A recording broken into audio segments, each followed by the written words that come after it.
Okay, it's 5 minutes after 7 now.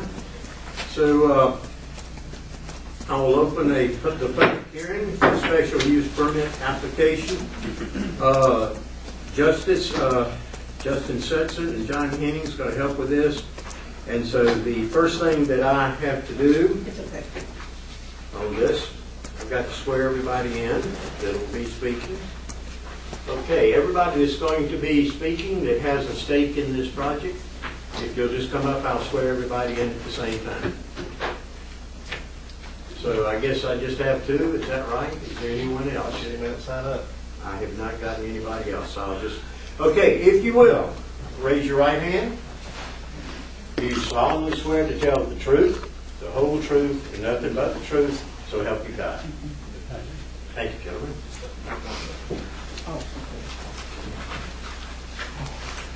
Okay. Mr. Setzer, are you going to present the cases before us tonight? And ladies and gentlemen, let me tell you, this is a quasi-judicial hearing, and it will be conducted very much like you would in a court of law.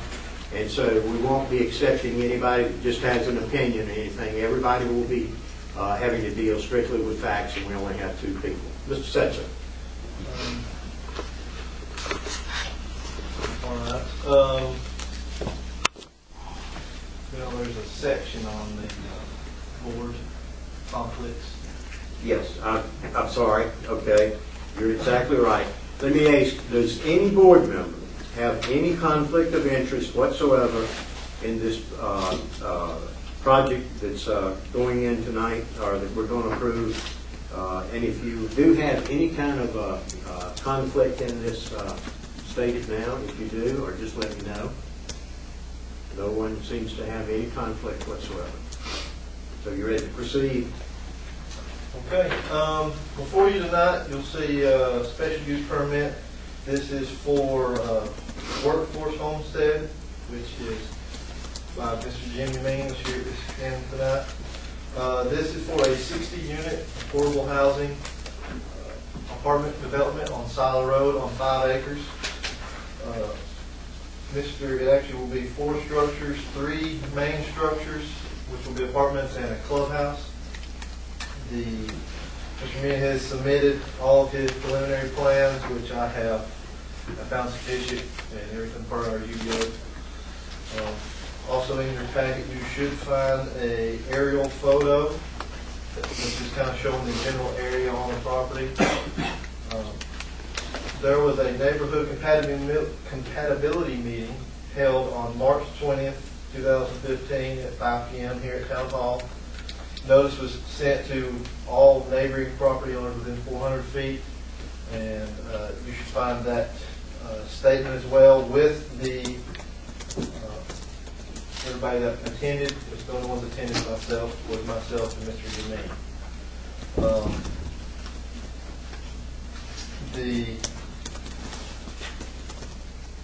This was sent to the planning board back on, let's see, I got it myself.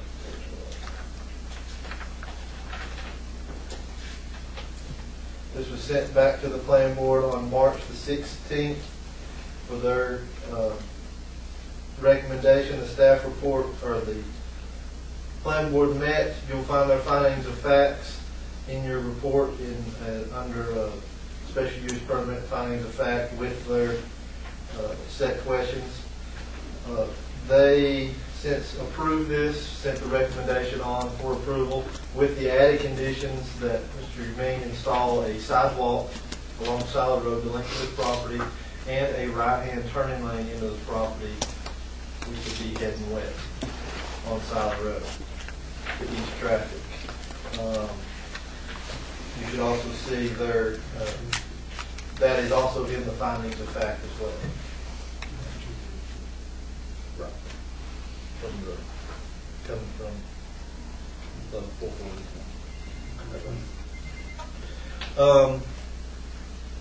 Let's see. Also in your package you will find the development package as well, showing the same thing we have here. I'm gonna let Mr. Min go through the development packet of his design for the property. And lastly, you will see a email statement from Wesley Grindstaff, engineer for NCDOT, which there was some discussion on a traffic impact study, which I actually waived for the time frame and the length to do it. It would actually put the development with a crunch time, and it would put it over time. It would not be able to. It wouldn't follow. It wouldn't be able to go forward with it. So, but being that you'll see in the statement that Mr. Grindstaff, we waived it mostly because the amount of flow for the road that this will add, which was going to be on between 500 and 650 trips a day, would not, under their standard, would not require a traffic impact study. So that's why we waived it. They would require, have to be over 3,000 a day, but they would require one. So that's one of the reasons why it was waived. And then the last thing in your packet is the findings of facts, which is the same findings of facts that the planning board went through. And you'll see it's blank with question A through E.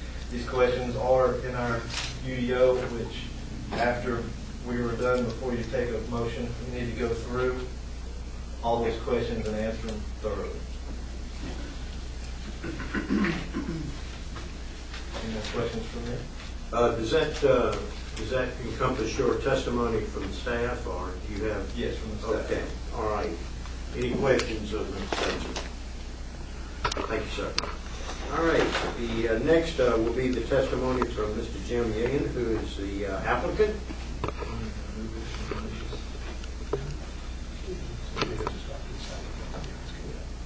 Welcome, sir. Thank you, and good evening, Mr. Mayor, ladies and gentlemen of the town board. My name is Jim Yamin. I'm the president of Workforce Homestead, Inc., developer of the proposed Indigo apartments on Solid Road. I'm here to please request your approval of my special use permit application. I would like to walk through some of these display items just to hit the highlights.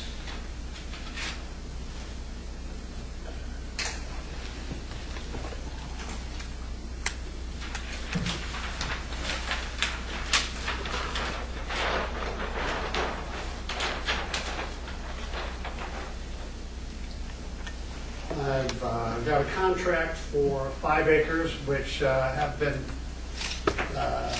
surveyed, that are going to be carved, that are proposed to be carved out of a roughly, I think, 55-acre tract currently owned by Mr. James Vanderroot. This tract is on the south side of Solid Road. Sorry.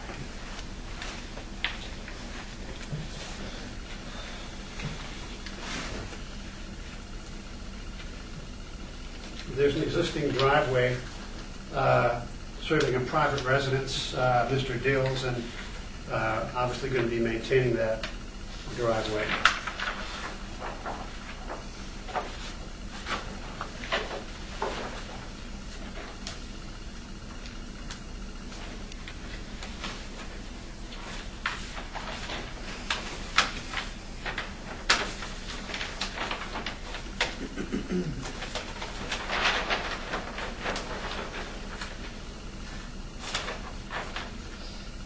We've got the landscaping plan that, at least on a preliminary basis, outlines some of our landscaping plans. We'll be developing a single entrance onto Solid Road on sort of the easternmost frontage onto the road, 3 residential buildings, and a single clubhouse. And this represents some of the just minimum level of plantings that we'll be providing. There'll be a detention pond right in this area here. We've been building the guardrail along this side of the entrance driveway. The land slopes down off of the eastern boundary here.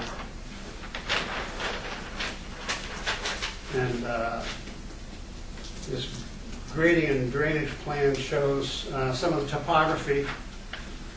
We'll be cutting the site down from Siler Road and building up the site on the south side so that the site will be roughly level. We'll have a little bit of a slope. You'll see the grading, the detention pond a little bit better here.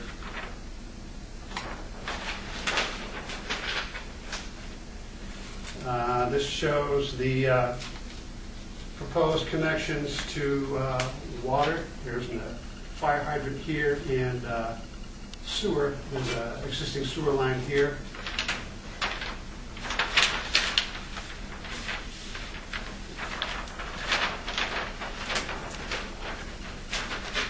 And this is a rough schematic rendering of a typical elevation of one of the buildings. The three buildings will each be 3 stories in elevation, roughly about, I think, 41 feet total elevation.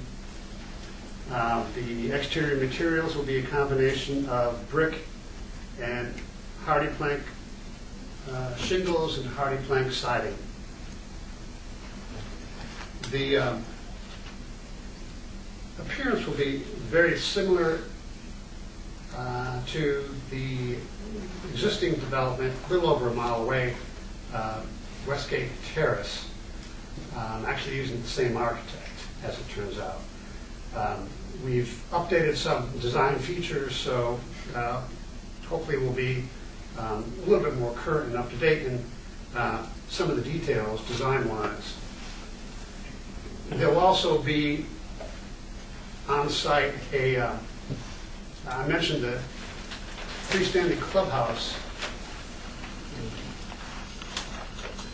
The clubhouse will contain a site management office as well as a fitness center, a computer center, a multi-purpose room with a kitchen, coin-operated laundry. Of course, all the units themselves will have washer and dryer hookups.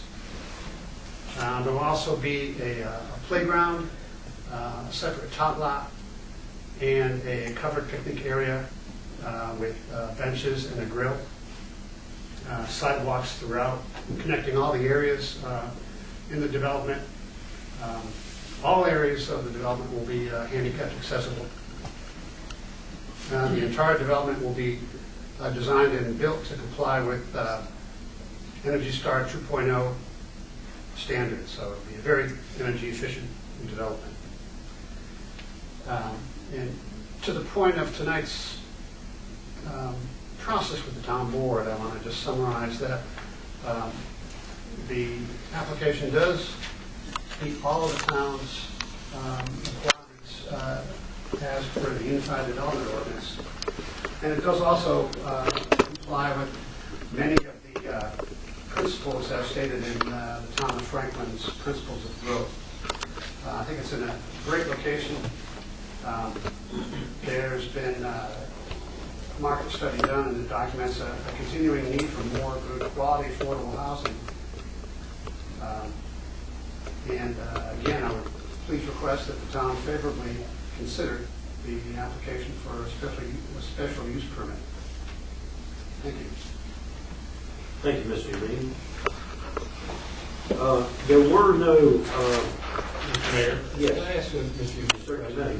Just before we close the public hearing, I just think it's important that the public hearing include some clarification on the turn lane issue, because it sounds like we've got a little bit of confusion. Is your eastbound on Silo Road, would it be a right-hand turn? That's right. Yes. Okay. Is that your understanding too? My understanding was right hand going like towards Walmart, that way. I think you're saying the same. Same thing, yeah. Eastbound on Silo, right-hand turn. Walmart's eastbound.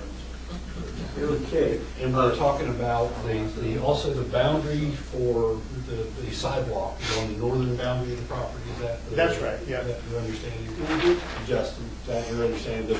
The sidewalk is going to be on the northern boundary of the property? Yes. Is that on Silo Road? maybe not the best. Yeah, right along. That it's on The Sire entire Road. frontage of the parcel, which would be on the south side of Sire Road.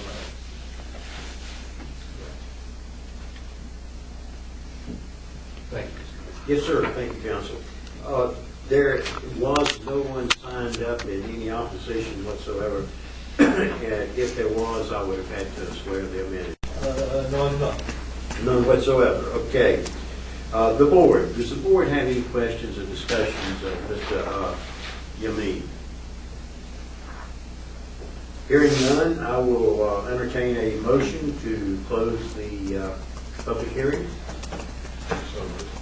Is there a second? Second. All in favor? Okay.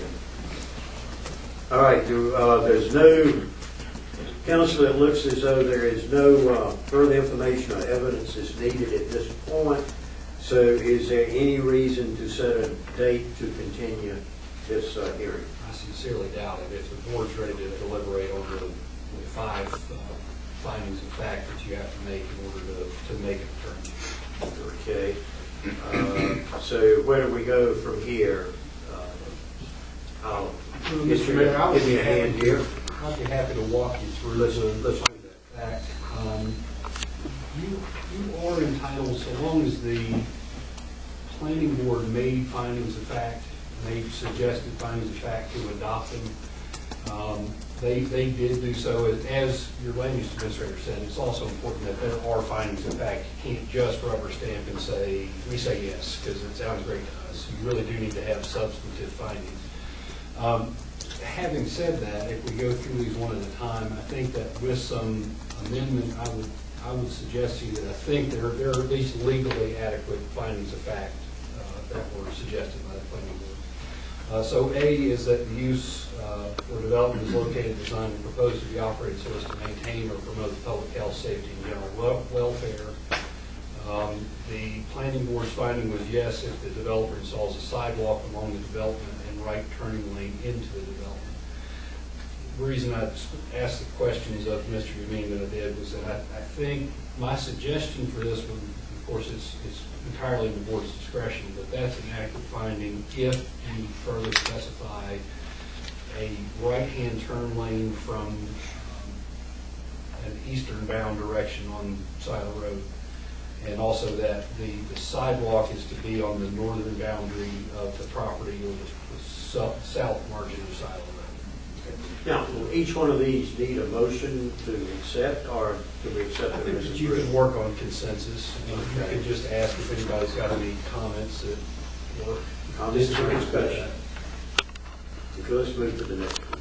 Next one is there are or will be at the time there are required adequate public facilities to serve the use or development as specified in UGO section 152.060. The planning board got an opinion from the public works director that there were adequate facilities, and that I think that's an adequate finding unless you have any other questions or debate about it. Comments, questions, discussion from the board? We need water and sewer. Yes. Any further? Okay, John, let's move to the next one. C is the use or development complies with all required regulations and standards of this chapter, with variances thereto, if any, granted pursuant to Division S below any other applicable regulations. The planning board noted yes on the items waived by land use administrator were the tree survey and traffic impact survey. My only suggested amendment to that finding would be to make, if the board chooses to, make reference to the communication from Department of Transportation that I think that needs to happen. I think we need to take that Okay. advice. if that's evidence that you think is relevant. I think that's a good idea, Chuck. Suggest. So the consensus of the board, if I'm hearing correctly? Okay. The next one is the use or development is located, designed, or proposed to be operated so as to be compatible with the particular neighborhood in which it is located. This particular finding, the planning board said yes, the development will be adding to the neighborhood as the area is mostly wooded. Again, I think that's legally adequate, but any suggested additions from the board would be welcome.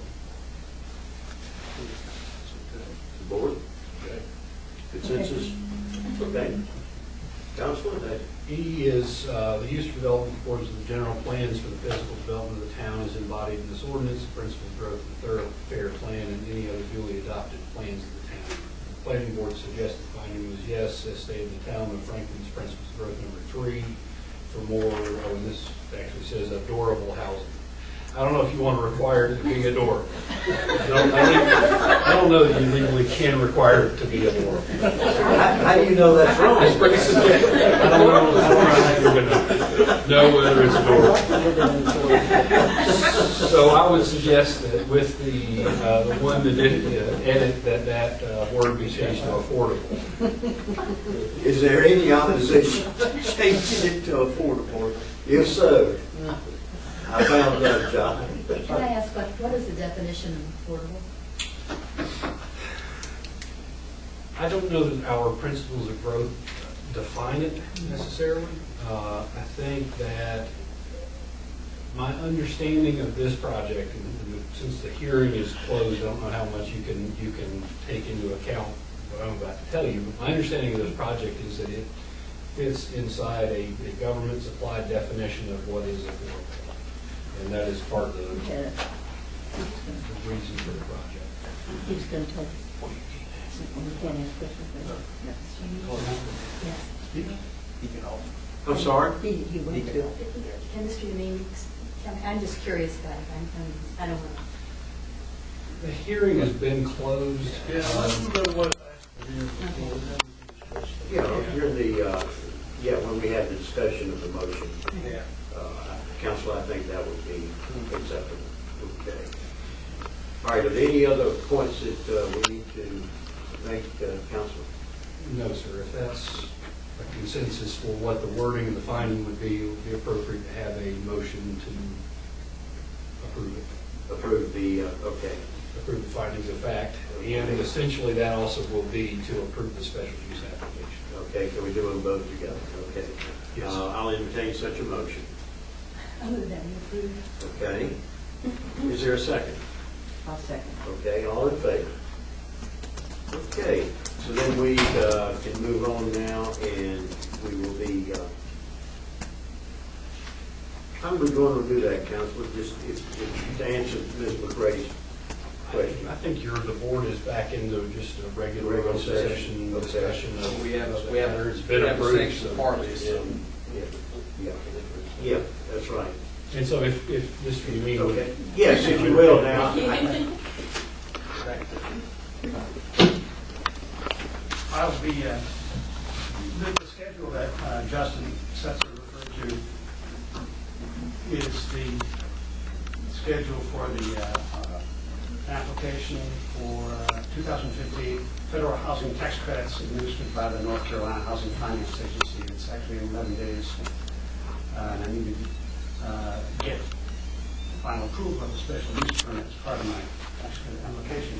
But that federal housing tax credit program requires that all residents, households living in tax credit housing earn no more than 60% of the county median income. So it's known as a income restricted program. The rents, of course, are restricted as well, so that they are no higher than 35% of households' gross adjusted annual income. So in round numbers, what that would mean as a practical matter is, for example, the households that would be eligible to live at Indigo would be, their incomes in order to be eligible would be capped at about $30,000. That would be gross annual household income. Thank you very much. Thank you, sir. All right.